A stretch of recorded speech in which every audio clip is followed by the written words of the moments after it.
বন্ধুরা কেমন আছেন? আশা করি সবাই ভালো আছেন। চলে আসলাম মেট্রো রেল ভ্রমণ করার জন্য। আসলে এই সময় পাই না, ঘোরাফেরা করা হয় না, সবাই তো সবভাবে চলতে পারে না। তো আমরা কাজের পাশাপাশি তেমন একটা সময় পাই না, চলে আসলাম, আজকে সময় পেয়েছি। তো সময় পেয়ে চলে আসলাম মেট্রো রেল ভ্রমণ করতে।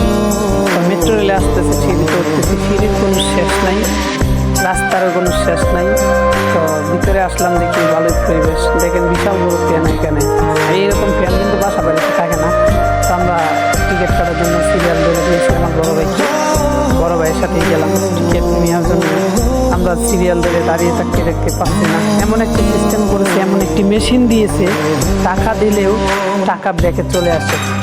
তো বাংতি টাকা না থাকলে ব্যাকে দেয়, অনেক লোকে হিমশিম খেয়ে যায় এখানে গিয়ে। তো মেট্রো রেলে অনেকে সবাই বুঝে না, টাকা দেখেন ঢুকাচ্ছি, বারবার ঢুকাচ্ছি, তারপরে কিন্তু টাকা ব্যাকে চলে আসতেছে। তাদের এখানে খুচরা টাকা নাই, তার জন্য আসলে এই সিস্টেমটা সবাই বুঝবে না। তার জন্য সবাইকে বলতেছি, যারা বুঝবেন না তারা অ্যাকাউন্ট আছে এখানে, যারা কম্পিউটার ম্যান আছেন তাদের সাথে কথা বলবেন। কে কোথায় যাবেন সেখানে বললে কিন্তু তারা একটি সিস্টেম করে দিয়ে দিবেন, টাকা নিবেন, টাকা নিয়ে তারা আপনাকে পাঞ্চ কার্ড দিয়ে দিবেন। এই যে আমরা চলে আসলাম লাস্ট পর্যন্ত, ওইখানে হচ্ছেই না ভাই। 3-4টা মেশিন চেক করার পরে আসলাম, তার ভিতরে একটু বিনোদন করে নিলাম, একটু মজা। দেখেন লিফট সিঁড়ি কীরকম, আসলে এরকম অনেকেই কিন্তু ব্যবহার করে না এই লিফট, তার জন্য এটা আমি ভিডিওটা করে দেখালাম।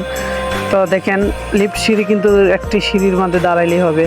তো বাহির হওয়ার সময় দেখেন মানুষ কি সুন্দরভাবে সিঁড়ি লিফট